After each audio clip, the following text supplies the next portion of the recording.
First మనకి heart attack symptom most common symptom ఏంటంటే ఛాతీ నొప్పి అండి. ఆ ఛాతీ నొప్పి అనేది మనకి లైఫ్‌లో ఎప్పుడూ వచ్చి ఉండదు. అండ్ వచ్చిన తర్వాత కూడా మనం ఎంత రెస్ట్ తీసుకున్నా కానీ, వాటర్ తాగినా, బయటికెళ్ళినా కూడా ఎంత కొంచెం గాలి కొంచెం గట్టిగా పీల్చుకున్నా కూడా ఆ నొప్పి అనేది మనకి పోదు.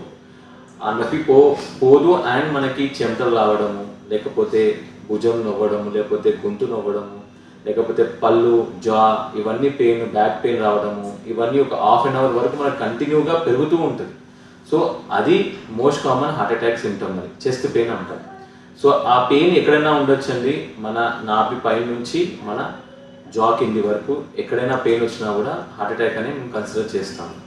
సో ఈ సింప్టమ్ కొన్ని మంది యంగ్ పీపుల్ వచ్చినప్పుడు వాడు ఇగ్నోర్ చేస్తారు. ఎందుకంటే నాకు యంగ్ ఏజ్, నాకేం ప్రాబ్లం రాదు అని. కానీ ఈ ప్రస్తుతం కాలంలో షుగర్, బీపీ అనేది చాలా యంగ్ ఏజ్‌లో స్టార్ట్ అవుతుంది. సో ఈ షుగర్, బీపీ ఉన్న వాళ్ళు ఏంటంటే ఇలాంటి సింప్టమ్ వచ్చినప్పుడు వెంటనే ఈసీజీ చేయించుకుంటే ఏంటంటే మనం హార్ట్ అటాక్ వచ్చిందా లేదా కనుక్కోవచ్చు.